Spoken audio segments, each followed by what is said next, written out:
Urea का स्वदेशी उत्पादन 70 लाख टन बढ़ाने के लिए 6 उर्वरक संयंत्रों का उद्धार किया जा रहा है।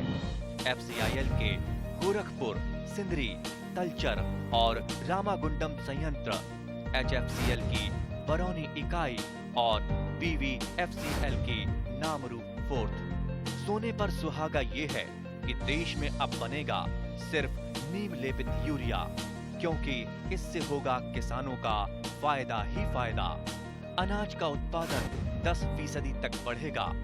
बढ़ेगी 10 से 15% नाइट्रोजन क्षमता।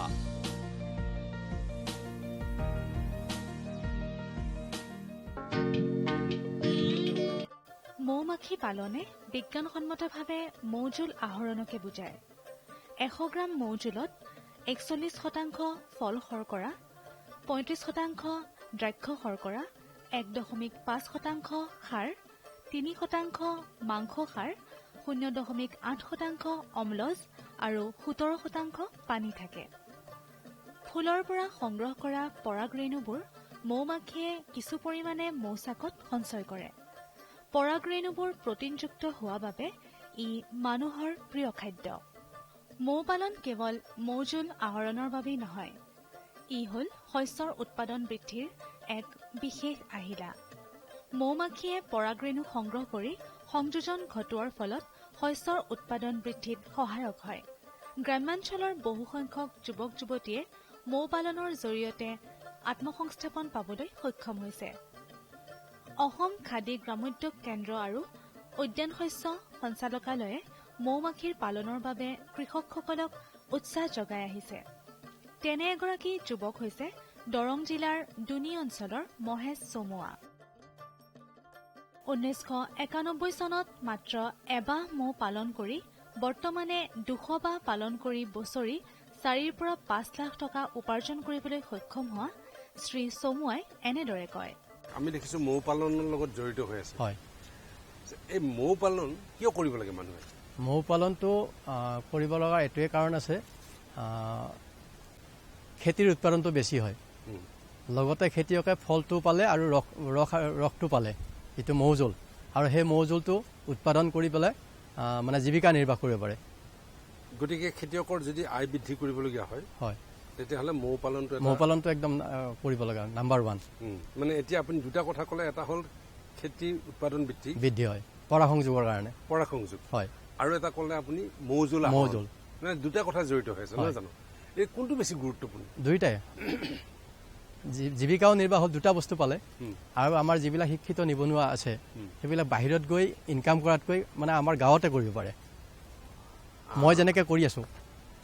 আপুনি যে কৰিছে, আপুনি কেতিয়াৰ পৰা মৌ পালন? মই 91ৰ পৰা কৰিছো। কওকচোন কেনেকৈ আৰম্ভ কৰিলে? মই প্ৰথমতে 91ত এবাহ মৌ পালন কৰিছিলো, এবাহ মৌ পুহিছিলো।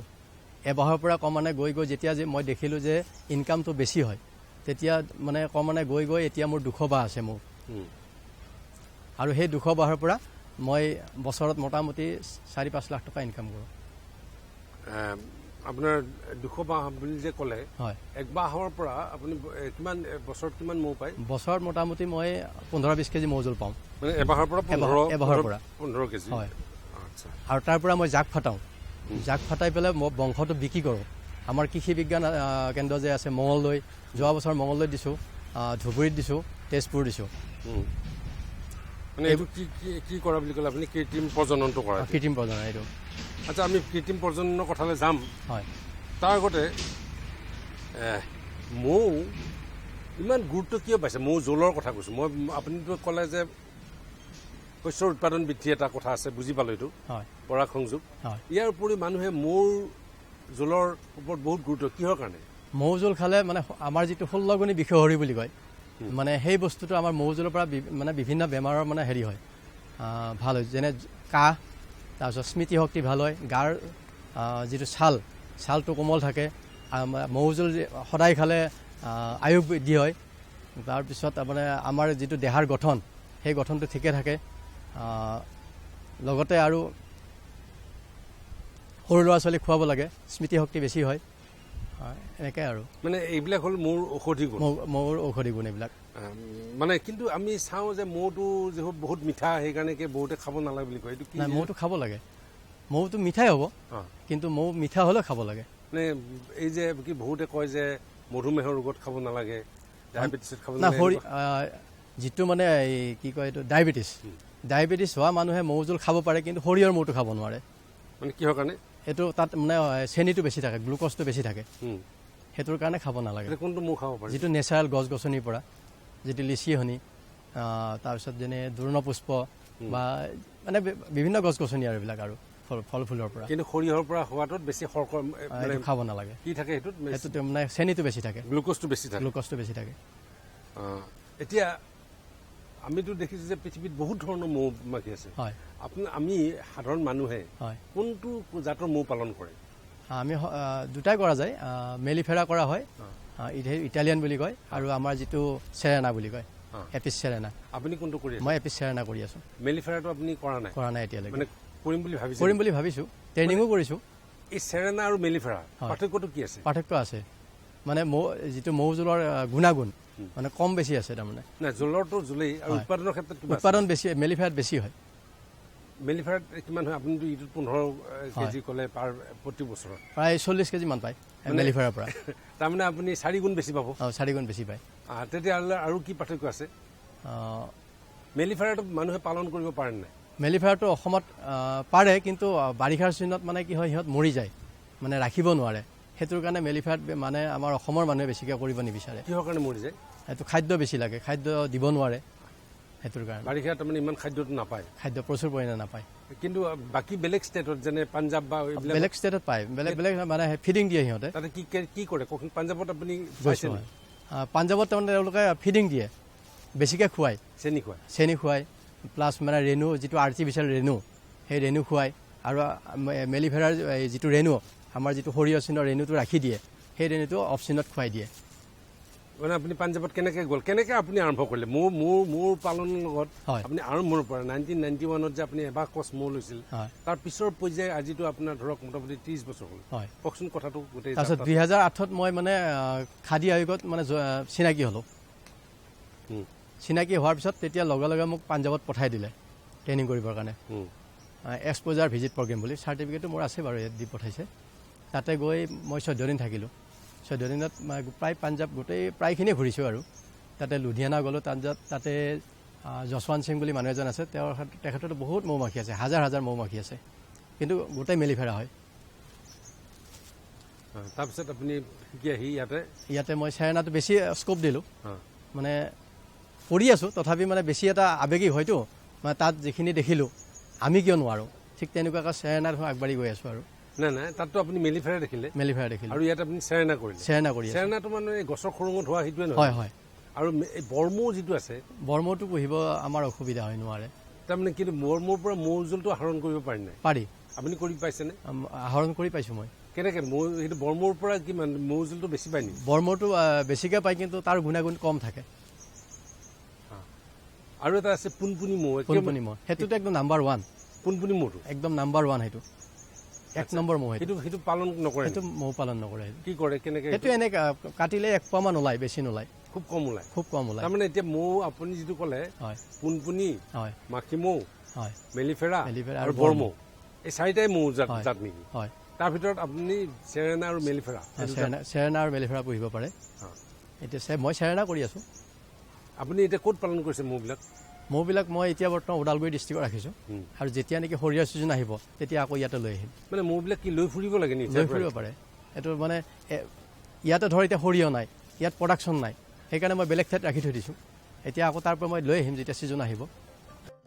কেৱল মৌ পালনেই নহয়, মৌৰ বাকচ তৈয়াৰ কৰা, মৌ জোল আহৰণ কৰা আদিবোৰ হৈছে আত্মসংস্থাপনৰ আন কিছুমান উপায়।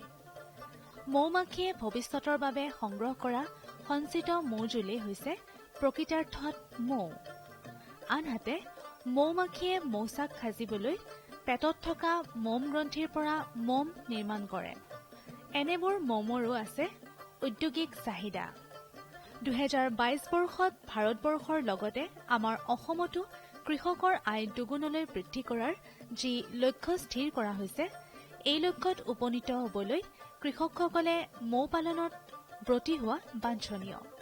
কিয়নো মৌমাখিয়ে পৰাগ সংযোজনৰ জৰিয়তে শস্যৰ উৎপাদন 25ৰ পৰা 30% বৃদ্ধি কৰাৰ উপৰিও মৌজোলৰ পৰা পাব পাৰি অতিৰিক্ত আয়। এনেবোৰ দিশলৈ লক্ষ্য ৰাখি ভাৰতৰ মাননীয় বিত্তমন্ত্ৰীগৰাকীয়ে মৌমাখি পালনৰ আৰু ইয়াৰ আন্তঃগাঁথনিৰ বিকাশৰ বাবে 500 কোটি ধাৰ্য কৰিছে। গ্ৰামাঞ্চলৰ বহু ক্ষুদ্ৰ ক্ষুদ্ৰ কৃষকে মৌ পালনৰ বাবে এনেবোৰ সুবিধা গ্ৰহণ কৰিবলৈ আগবাঢ়ি অহাটো বাঞ্ছনীয়। এয়া এগৰাকী ক্ষুদ্ৰ মৌপালক নাৰায়ণ শইকীয়া। শইকীয়া, আপোনাৰ মৌমাখি কিমান বা আছে? মোৰ বৰ্তমান 3খনে আছে। 3খন? হয়। মৌটো কেই প্ৰকাৰ মৌ আপোনালোকে পালন কৰে? আমি বৰ্তমান মাখি মৌটোৱে পালন কৰি আছোঁ। সচৰাচৰ ইয়াত বৰ মৌটো দেখা যায় আৰু এটা পোনপুনি মৌ আছে, সেইটো মাটিৰ খোলোঙত বাহ লয়। মানে পোনপুনি মৌটো মাটিৰ খোলোঙত থাকে? হয়। আৰু এইটো পুহিব পাৰি আৰু গছৰ খোলোঙতো থাকে? এইটো গছৰ খোলোঙতো থাকে, তাৰ পৰা আমি উলিয়াই আনি ইয়াত আমি বাহ দিওঁ। আৰু আপুনি বৰমৌটো? বৰমৌটো আমি তাক ভাল জেগাত দেখিলে তাক পাৰি পেলাই ৰসটো আনো আৰু। মানে সেইটো পুহিব নোৱাৰে? সেইটো পুহিব নোৱাৰে। আৰু মেলিফেৰা বুলি যিটো কয় সেইটো? সেই প্ৰজাতিৰ বিষয়ে গম পোৱা নাই। মানে সেইটো আপুনি পালন কৰা নাই? নাই কৰা। এতিয়া এক বাকচ মৌ আপুনি যে পালন কৰে, হয়, আপুনি বছৰি ইয়াৰ পৰা কিমান উৎপাদন হয়? বছৰি আমি 8,000 পৰা 10,000 টকাৰ ভিতৰত আমি পাওঁ। মানে কিমান কেজি মৌ ওলায়? 20 কেজি 22 কেজি। মানে কোনটো ছিজনত মৌটো বেছি ওলায়? এতিয়া আপোনাৰ সৰিয়হ ফুলিবৰ সময় হৈছে, এতিয়া আমি ইয়াক চাফা কৰি দিম। চাফা কৰাৰ পিছত ইয়াৰ সংখ্যা বাঢ়িব আৰু এতিয়াৰ পৰা মৌটোৰ প্ৰডাকশ্যনটো বাঢ়ি যাব। কেতিয়ালৈ বাঢ়িব? এইটো আপোনাৰ বহাগলৈ থাকিব। জেঠত আমি ইয়াৰ বতৰটো চাই ল'ম। বতৰটো চাই আমি তাৰ পৰা হয়তো মৌটো পাৰিব লাগে নে নালাগে, বতৰৰ ওপৰত ভিত্তি কৰি পেলাই আমি তাক কিছু সময়ত মৌ পাৰা নাযায়, খাব দিয়া হয়। আৰু বতৰ যদি বতৰ বেয়া হৈ থাকে তেতিয়া সি বাহিৰৰ পৰা ৰসটো আহৰণ কৰিব নোৱাৰাৰ ফলত ইয়াৰ সংখ্যাটো হয়তো কমি যাব, সেইকাৰণে আমি তাক নাপাৰোঁ। কিবা খুৱাবলগীয়া হয় নেকি? চেনীৰ পানীটো দিয়া যায়। চেনী পানী ক'ত দিয়ে? আমি ইয়াত সন্মুখত ৰাখি দিওঁ আৰু সিহঁতে খাদ্যৰ অভাৱ হ'লে বা বতৰ যদি ডাৱৰীয়া হৈ থাকে তেতিয়া ইয়াৰ পৰা সেই বস্তুটো ৰসটো খায়। এতিয়া ইয়াতে যে মৌ আছে, আপুনি মতা মৌ আৰু মাইকী কি মৌ থাকে ইয়াতে? ইয়াতে মতা কৰ্মী মৌ থাকিব, মতা মৌ থাকে আৰু ৰাণীটো থাকিব। কেনেকৈ চিনি পায় সেইটো? সেইটো মতা মৌটো দেখাত ডাঙৰ আৰু কৰ্মী মৌটো সৰু আৰু ৰাণীটো আটাইতকৈ ডাঙৰ। মানে ইয়াতে আছে নেকি গোটেইকেইটা? আছে। মানে আপুনি চিনি পায়? হয়, চিনি পাওঁ। মানে মাইকী ৰাণী মৌটো কেনেকৈ চিনি পায়? ৰাণী মৌটো অলপ দীঘলীয়া আৰু ডাঙৰ। তাত দেখাব পাৰে নেকি আপুনি? ইয়াত দেখাব পৰা যাব। বেছি সংখ্যা থাকিলে হয়তো দেখা পোৱা নাযাবও পাৰে। আৰু য'ত ৰাণীটো থাকিব তাত সংখ্যাটো আগুৰি থাকে। মানে কৰ্মীবিলাকে আগুৰি থাকে। আৰু মতা মৌবিলাক চাইডে চাইডে থাকিব। এতিয়া কাৰ কি কাম সেইটোও আপুনি জানে নেকি? হয়, জানো। আপোনাৰ মতা মৌটো ইয়াৰ সংখ্যা বৃদ্ধিৰ কাৰণে থাকিব। হয়, আৰু সি খাইহে থাকিব। কিন্তু কৰ্মী মৌৱে আটাইখিনি কাম কৰে। মানে ইয়াক চোৱা চিতাৰ পৰা ভিতৰ কৰি ৰস সংগ্ৰহ কৰাৰ পৰা ভিতৰ কৰি আটাইখিনি কাম কৰ্মী মৌৱে কৰে। আৰু ৰাণীটো আপোনাৰ পহৰাদাৰী হিচাপত থাকিলে তাৰপিছত লগতে তাৰ সংখ্যাটো বৃদ্ধি কৰি থাকিব। গতিকে ইয়াত ৰাণী এটাই থাকিব। ৰাণীটো আমি যিমান পাৰি মানে নিৰীক্ষণ কৰি থাকিব লাগে। তাৰ যদি কিবা বিজুতি হয় তেতিয়াহ'লে এই মৌ বাহখন সম্পূৰ্ণৰূপে ধ্বংস হৈ যাব। কেনেকুৱা বিজুতি হ'ব? বিজুতি হ'লে আমি ইয়াক চাফ চিকুণ কৰি ৰাখিব লাগিব। কেনেকুৱা বিজুতি হ'ব পাৰে? বিজুতি আমি ইয়াক চাফ চিকুণ কৰি ৰাখিব লাগিব। যদি ইয়াত জেঠী বা পঁইতাচোৰা এনেকুৱা জাতীয় কিবা প্ৰকাৰ উপদ্ৰৱ হয়, সেই ৰাণীটো যদি মাৰি দিয়ে সিহঁতে, তেতিয়াহ'লে এই মৌ বাহখন নাইকিয়া হৈ যাব। ৰাণী নাথাকিলে মৌ নাথাকিব। আৰু যেতিয়া ৰাণীটো নাথাকিব, আমি তেতিয়া ইয়াৰ যিবিলাক আপোনাৰ বিচনা থাকিব, বিচনাবিলাক আপোনাৰ ক'লা হৈ যাব, বিচনাবিলাক বেয়া হৈ যাব। লগতে আপোনাৰ যিবিলাক কৰ্মী মৌ আছে সেইবিলাকৰ বৰণগিলা সলনি হৈ যাব। আৰু ইয়াতে আপুনি মৌ বাহ এখনৰ পৰা কেইবাখনো বনাব পাৰে নেকি? হয়, বনাব পৰা যায়। যিহেতু আজিকালি আমাৰ মৌৰ সংখ্যাটো কমি গৈছে। কমি যোৱাৰ কাৰণে আমি ইয়াক যেতিয়া ৰাণীয়ে কুঞ্চেল দিলে আমি সেই নতুন ৰাণীটো ইয়াত ৰাখি আমি যিটো বয়সীয়া ৰাণী থাকে তাক আমি কিছুমান সংখ্যাইদি যদি বেলেগ বক্সাত ভৰাই দিওঁ, তাৰ পৰাও তাত এখন নতুন মৌৰ সৃষ্টি কৰিব পাৰি। আপুনি নিজে বনাই পাইছে? হয়, এতিয়া আমি এখন বনাইছোঁ। মানে এখনৰ পৰা এখন কৰি বনাইছোঁ? হয়, বনাইছোঁ। আৰু এইবাৰ আমাৰ টাৰ্গেট আছে, মোৰ বন্ধু এজন আছে, তেওঁৰ লগত আমি এই কামটো কৰিম। মানে কি কৰিব? মানে ইয়াৰ পৰাই প্ৰডাকশ্যনটো বঢ়াম। মানে কোনোবাই কি বনাই নিজে পুহিব? হয়, নিজে পোহাৰ কাৰণে। ৰবি শস্যৰ বতৰ আৰম্ভ হোৱাৰ লগে লগে কৃষকসকলে ফুলকবি, বন্ধাকবি, ওলকবি, জলকীয়া, মটৰ, বিলাহী, ব্ৰকলি, গাজৰ, ফ্ৰেঞ্চ বিন ইত্যাদি নানাবিধ শাক-পাচলিৰ খেতি কৰা দেখা যায়। বজাৰত এইবিলাক শাক-পাচলিৰ চাহিদা যথেষ্ট বেছি হোৱাৰ বাবে কৃষকসকলেও অধিক দাম লাভ কৰিবলৈ সক্ষম হোৱা দেখা যায়। শাক-পাচলিত শৰীৰৰ পুষ্টি সাধনৰ বাবে লাগতিয়াল সকলো মৌল যেনে কাৰ্বহাইড্ৰেট, প্ৰটিন, ভিটামিন, স্নেহ পদাৰ্থ আৰু খনিজ লৱণ আদি যথেষ্ট পৰিমাণে পোৱা যায়। ব্যৱসায়িক দিশটো বিবেচনা কৰিলেও দেখা যায় যে প্ৰতি একক মাটিকালিৰ পৰা অন্য শস্যৰ তুলনাত শাক-পাচলিৰ খেতিৰ পৰা অধিক উৎপাদন আৰু আয় দুয়োটাই লাভ কৰিব পাৰি। ৰবি শস্যৰ বতৰত কৰা শাক-পাচলিসমূহৰ ভিতৰত মটৰ মাহৰ খেতি হ'ল কম দিনতে হোৱা এবিধ লাভজনক খেতি। মটৰ মাহ হ'ল এবিধ পুষ্টিকৰ পাচলি আৰু ইয়াক মাহজাতীয় শস্য হিচাপেও গণ্য কৰা হয়। পাচলি হিচাপে সাধাৰণতে কুমলীয়া সেউজীয়া কোমল মটৰবোৰ ব্যৱহাৰ কৰা হয়। মটৰ মাহবিলাক পুৰঠ হলে চিৰাৰ পৰা উলিয়াই শুকুৱাই তাক মাহ হিচাপেও ব্যৱহাৰ কৰা হয়। মটৰ মাহত যথেষ্ট পৰিমাণে প্ৰটিন পোৱা যায়। ইয়াৰ উপৰিও কোমল সেউজীয়া মটৰ মাহত কম বেছি পৰিমাণে খনিজ লৱণ আৰু ভিটামিনো পোৱা যায়।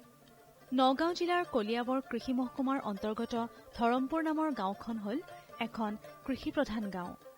ইয়াৰ কৃষকসকলে ধান, মাহ, সৰিয়হ আদিৰ লগতে ৰবি শস্যৰ বতৰত বিভিন্ন শাক-পাচলিৰ খেতিও ব্যৱসায়িক ভিত্তিত কৰা দেখা যায়। এই ধৰমপুৰ গাঁৱৰে এজন প্ৰগতিশীল কৃষক বিপুল বৰাই 3 বিঘা মাটিত হাইব্ৰিড জাতৰ সঁচ ব্যৱহাৰ কৰি মটৰ মাহৰ খেতি কৰা দেখা গ'ল। ব্যৱসায়িক ভিত্তিত কৰা মটৰ মাহ খেতিডৰাৰ কৃষিকাৰ্য, প্ৰতিপালন আৰু বিপণন সম্বন্ধে প্ৰগতিশীল কৃষক বিপুল বৰাই আমাৰ আগত এইদৰে কয়। আপুনি এবাৰ কি খেতি কৰিছে? আমি এবাৰ খেতি কৰিছিলোঁ, পটল খেতি কৰিছিলোঁ আৰু দ্বিতীয়তে এতিয়া নৱেম্বৰ মাহৰ আৰম্ভণিতে আমি এয়া মটৰ মাহৰ খেতি কৰিছোঁ। কেইবিঘা কৰিছে? মটৰ মাহৰ খেতি আমি 3 বিঘামান কৰিছোঁ। হয়, এই কিমান দিন হৈছে এইখিনি ৰোৱা? নৱেম্বৰৰ ফাৰ্ষ্টতে লগাইছোঁ আমি। হয়, কি জাত লগাইছে? এইটো জাতটো হ'ল হাইব্ৰিডৰ মাষ্টাৰ বুলি কয় জাতটো। আচ্ছা, এই মটৰ খেতি আপুনি কিমান আগতে কৰিছে মটৰ খেতি? হয়। এনেই মটৰ খেতি লাভজনক হয়নে? মটৰ খেতি যেতিয়া বতৰ বাতলি ঠিক হয় তেতিয়াহ'লে মটৰ খেতিত লাভদায়ক খেতি হয়। এতিয়া এইটো 25 দিন হৈছে। হয়। মটৰ ৰোৱাৰ কিমান দিনৰ পিছত লাগে? এইটো 3 মাহৰ পিছত আমি বেচিব পাৰোঁ। মানে মটৰ ৰোৱাৰ 2 মাহৰ পাছত আমাৰ ফুলটো আৰম্ভ হয় আৰু 1 মাহৰ ভিতৰত পৰিণত হয়। পৰিণত হোৱাৰ লগে আমি খেতিটো বেচিব পাৰোঁ। মটৰ খেতি কৰিব যাওঁতে মাটিটো কি ধৰণৰ চাহ কৰিব লাগে বা ইয়াত সাৰ কি দিব লাগে, এই ব্যৱস্থাপনাখিনিৰ কথা কৃষক হিচাপে কেনেকুৱা ধৰণে কৰে আপুনি কওক? আমি মাটিটো প্ৰায় 10টামান চাহ কৰোঁ আমি ট্ৰেক্টৰ দি পেলাই। মাটিটো খুব মিহি কৰিবলগীয়া হয়। মিহি কৰি পেলাই আমি মটৰ খেতিখিনি আমি লাইনকৈ মটৰখিনি লগোৱা হয়। কিমান দূৰত্বত ৰুৱে? এনেই দিওঁ আমি 1 ফুট দূৰত্বত দিওঁ। 1 ফুট দূৰত্বত তাৰপাছত আপুনি লাইন কৰি দিওঁ। হয়। এবিঘাত আপোনাৰ কিমান বীজৰ প্ৰয়োজন হয়? এবিঘাত আমাৰ 5 কেজি বীজৰ প্ৰয়োজন হয়। 5 কেজি লাগে? হয়। আচ্ছা, এই মাটিটো প্ৰস্তুত কৰাৰ পিছত আপোনালোকে সাৰ চাৰ দিয়ে নেকি? দিওঁ। কি সাৰ দিয়ে? গোবৰ দিয়ে নে? এনেই গোবৰ দিছোঁ। তাৰপিছত গোবৰটো কিয় দিয়ে? গোবৰটো মাটিটো ফৰফৰীয়া হৈ থাকিবৰ কাৰণে আৰু প্ৰডাকশ্যনটো হ'বৰ কাৰণে আমি গোবৰটো দিওঁ। হয়। আৰু গোবৰ দিয়াৰ পিছত কি দিয়ে? গোবৰ দিয়াৰ পিছত আমি DAP দিছিলোঁ, চয়েল দিছিলোঁ, পটাছ দিছিলোঁ। DAP কিমান দিছে? DAP বিঘাই প্ৰতি 12 কেজি দিছিলোঁ। পটাছ 6 কেজি দিছিলোঁ। হয়। আৰু ইউৰিয়া দিছে? ইউৰিয়াও দিছিলোঁ। কিমান দিছে ইউৰিয়া? ইউৰিয়া 14 কেজি দিছিলোঁ। আচ্ছা, আৰু কি দিছে? আৰু চয়েলটো দিছিলোঁ বিঘাই প্ৰতি 3 কেজিকৈ। হয়। ভাৰত চৰকাৰৰ প্ৰতিটো প্ৰয়াস কৃষকৰ প্ৰগতিত দি আছে এটা নতুন বিশ্বাস। দেশৰ কৃষকসকলৰ প্ৰতি সমৰ্পিত ভাৰত চৰকাৰে বিশেষকৈ উত্তৰ পূৰ্বাঞ্চল আৰু আন্দামান নিকোবৰ দ্বীপপুঞ্জৰ কৃষি অঞ্চলৰ বিকাশৰ বাবে নতুন প্ৰগতিশীল পদক্ষেপ লৈছে, যাৰ দ্বাৰা কৃষকসকলে দ্ৰুত গতিত উন্নতি কৰি আছে। কৃষি অঞ্চলৰ বিকাশৰ গতি অব্যাহত ৰাখি মাননীয় প্ৰধানমন্ত্ৰী শ্ৰী নৰেন্দ্ৰ মোদী ডাঙৰীয়াৰ নেতৃত্বত ভাৰত চৰকাৰে এক দূৰদৰ্শী নিৰ্ণয় লৈ দেশত ৰাষ্ট্ৰীয় খাদ্য তেল মিছন অইল পামৰ আৰম্ভণি কৰিছে, যাৰ দ্বাৰা উত্তৰ পূৰ্বাঞ্চলৰ ৰাজ্যসমূহ আৰু আন্দামান নিকোবৰ দ্বীপপুঞ্জৰ কৃষকসকলৰ বিশেষ লাভ হ'ব। পুঁজিৰ বিনিয়োগত বৃদ্ধি পাব, খোৱা তেলৰ আমদানিৰ ওপৰত নিৰ্ভৰ কৰাটো কম হ'ব আৰু ৰোজগাৰৰ সুবিধা সৃষ্টি হ'ব। খোৱা তেলত আত্মনিৰ্ভৰশীলতাৰ বাবে এতিয়া ৰাষ্ট্ৰীয় খাদ্য তেল মিছন অইল পামৰ সংকল্প লোৱা হৈছে। নৰ্থ ইষ্ট আৰু আন্দামান নিকোবৰ দ্বীপপুঞ্জ এনেকুৱা অঞ্চল য'ত সহজে পামৰ খেতি কৰিব পৰা যায়, পাম অইলৰ উৎপাদন হ'ব পাৰে। এই মিছনৰ অধীনত অইল পামৰ অঞ্চল আৰু উৎপাদন বঢ়োৱাত জোৰ দিয়াৰ বাবে চৰকাৰে 11,000 কোটি টকাৰো অধিক সাহায্য ৰাখি নিৰ্ধাৰিত কৰিছে। মিছনৰ অধীনত চৰকাৰে অইল পামৰ খেতিৰ বাবে ৰোপণ আদিৰ সহায়ত বৃদ্ধি ঘটাই পূৰ্বতে পাবলগীয়া প্ৰতি হেক্টৰত 12,000 টকাৰ পৰা বঢ়াই প্ৰতি হেক্টৰত 29,000 টকা কৰি দিছে। পুলি ৰোপণ সামগ্ৰীৰ অভাৱ দূৰ কৰাৰ বাবে বীজৰ উৎপাদন কৰাৰ বাবে বাগিচাকো সাহায্য প্ৰদান কৰা হ'ব, যাৰ অধীনত প্ৰতি হেক্টৰ ক্ষেত্ৰফলৰ অইল পামৰ উদ্যানৰ বাবে 1 কোটি আৰু নাৰ্চাৰী বিকাশৰ বাবে 50 লাখ টকাৰ ব্যৱস্থা আছে। 30 বছৰীয়া পুৰণা বাগিচাৰ পুনৰুদ্ধাৰৰ বাবে প্ৰতি পুলিত 250 টকাৰ এককালীন অনুদান দিয়া হ'ব। উত্তৰ পূৰ্বাঞ্চল আৰু আন্দামানৰ বিশেষ সাহায্যৰ অধীনত তাৰ অঞ্চলৰ গাঁথনি, জলবায়ু আৰু অন্য পৰিস্থিতি অনুসৰি বিভিন্ন দিশত যেনে হাফ মুন টেৰেছত প্ৰতি হেক্টৰত 4,000 টকা, জেওৰা, বায়'ফেন্সিং তথা লেণ্ড ক্লিয়াৰেন্সৰ বাবে প্ৰতি হেক্টৰত 7,000 টকা আৰু একত্ৰিত খেতিৰ বাবে প্ৰতি হেক্টৰত 10,000 টকাৰ ব্যৱস্থা আছে। প্ৰাৰম্ভিক 4 বছৰৰ সময়ত ৰক্ষণাবেক্ষণ আৰু অন্তৰ ফচলৰ বাবে প্ৰতি হেক্টৰত 50,000 টকাৰ ব্যৱস্থা আছে। কৃষকৰ বাবে ৰোজগাৰৰ সুবিধা সৃষ্টি কৰা আৰু উদ্যোগসমূহক উদগনি জনোৱাৰ বাবে 5 মেট্ৰিক টন প্ৰতি ঘণ্টা ক্ষমতাযুক্ত নতুন পাম অইল মিছনৰ প্ৰতি গোটৰ বাবে 5 কোটি টকালৈকে অনুদানৰ ব্যৱস্থা আছে আৰু ক্ষমতাত বৃদ্ধি পালে অতিৰিক্ত ধনৰাশিৰো বিকল্প আছে। আমাৰ দৰে কৃষকৰ অইল পাম মিছনৰ পৰা বহুত আশা আছে। আমাৰ লাগিছে এই যোজনা আমাৰ বাবে লাভজনক হ'ব আৰু ইয়াৰ দ্বাৰা আমাৰ উপাৰ্জনো বাঢ়িব।